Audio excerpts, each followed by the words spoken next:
A good way to understand Anglo-Saxon life were through their calendar. Most of what we know about it came from Bede. The Anglo-Saxons started their day in the evening, so their day began when the sun went down. Their months followed the moon, and there were 12 of them. Same number as the Roman and modern months, but since the Anglo-Saxons went by the moon and the Romans didn't, they didn't quite line up. Now and then, they'd throw in a 13th month to keep the moon month steady with the sun year. There were only 2 seasons, winter and summer, each 6 months long, except on a leap year, when summer would be 7. Winter started on the full moon of Winter Month, what we'd now call October, and summer started 6 months later, likely on the full moon of Yustre Month, what we'd now call April. The first month, Aftera Julia, lined up roughly with our January. It meant after Yule. Julea meant the day the sun turned back round and the days started getting longer. The second month was Sol Moaneth. Bede said it meant month of cakes and that they baked cakes during this time. But the old word sol also meant mud, so some reckon the cakes looked or felt a bit like mud, maybe in colour or texture. Next came Hreth Moaneth. Bede said the Anglo-Saxons made offerings in this month to a goddess called Hretha. Sadly, we don't know anything else about her. Then we come to Yostre Moaneth. Bede said the Anglo-Saxons sacrificed to the goddess Yostre in this month. Same as with Hretha, that's all he told us about her. She's better known these days though, and the Christian holiday Easter took its name from her. After that came Thrimilca Moaneth.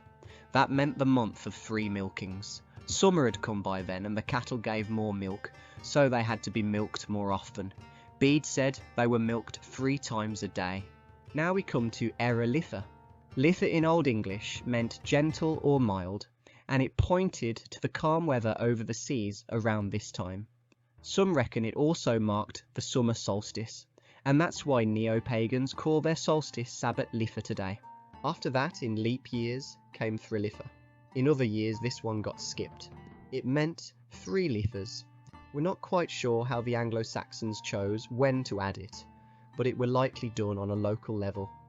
I call this midsummer, since it sits right in the middle of summer, but some neo-pagans call Era Litha midsummer instead.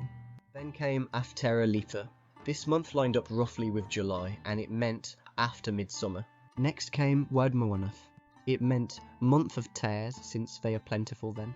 With summer on its way out, the crops would be nearly ready, and the harvest would be starting, or already in full swing. September lined up with Halig Moaneth, which meant holy month. We don't know what holy days or rites they might have had then, or what made the month holy in the first place. Next came Winter Month, lining up roughly with October. It meant winter month, since winter kicked off with the full moon of this month, called Winter Philith. Winter Philith was the Anglo-Saxon take on the Norse winter nights.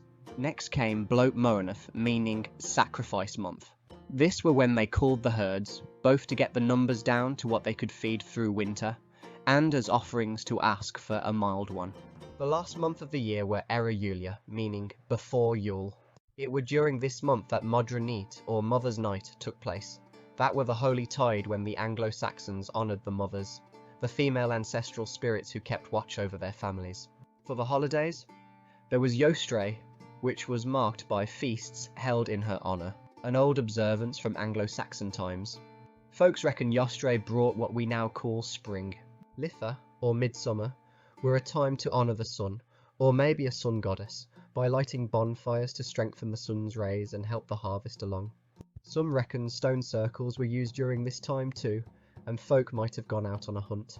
Winter Philith marked the start of winter, though we're not sure how they celebrated it.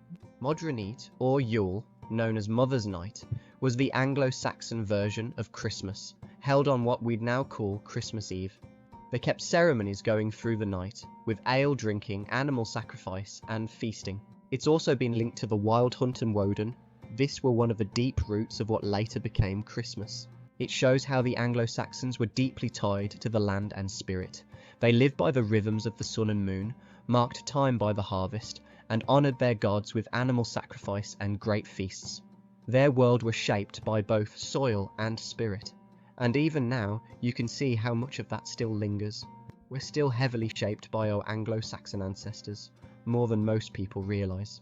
Be sure to check out my other channel, History Sticks, for the complete, longer and comprehensive video.